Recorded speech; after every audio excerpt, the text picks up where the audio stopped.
Indira park వద్ద BJP ప్రజాప్రతినిధులు 24 గంటల హామీల సాధన దీక్ష కార్యక్రమాన్ని చేపట్టారు. ఈ కార్యక్రమంలో జాతీయ ఉపాధ్యక్షులు డి కిరణ్, ఎంపీ రఘునందన్ రావు, అదేవిధంగా ధర్మపురి అరవింద్, ఎమ్మెల్యే ఈటెల రాజేందర్, మాజీ పార్లమెంటు సభ్యులు బూరా నర్సయ్య గౌడ్ తదితరులు హాజరయ్యారు. ఈ సందర్భంగా కార్యక్రమాన్ని ఉద్దేశించి పలువురు మాట్లాడారు.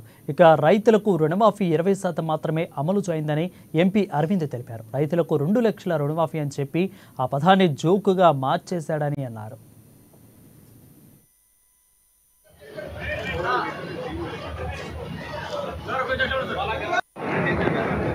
పేరు మార్చి రైతు భరోసా చేస్తా అన్నాడు. రైతులకి 2 లక్షల రుణమాఫీ అన్నాడు.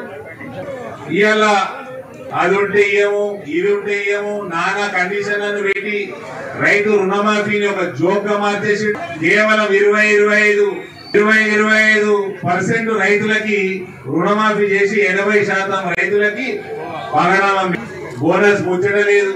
ఇవాళ అతి వర్షాలకు గాని ప్రకృతి వైపరీత్యాలకు గాని నష్టపోయిన రైతులకి ఎటువంటి సహాయం లేదు. ఇన్సూరెన్స్, క్రాప్ ఇన్సూరెన్స్ లేదు.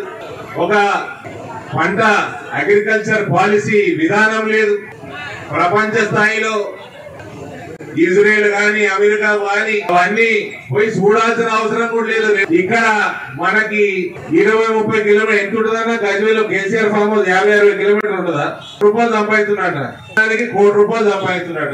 అస్పరాగస్, అవకాడో, రకరకాల పంటలు అసలు 2014 నుంచి 24 దాకా రేవంత్ నీ చేతుల ప్రభుత్వం ఉన్నది. కేసీఆర్ ఎకరానికి ఎంత సంపాదిస్తున్నాడు? రైతులకి టూరిజం చేపియాడు.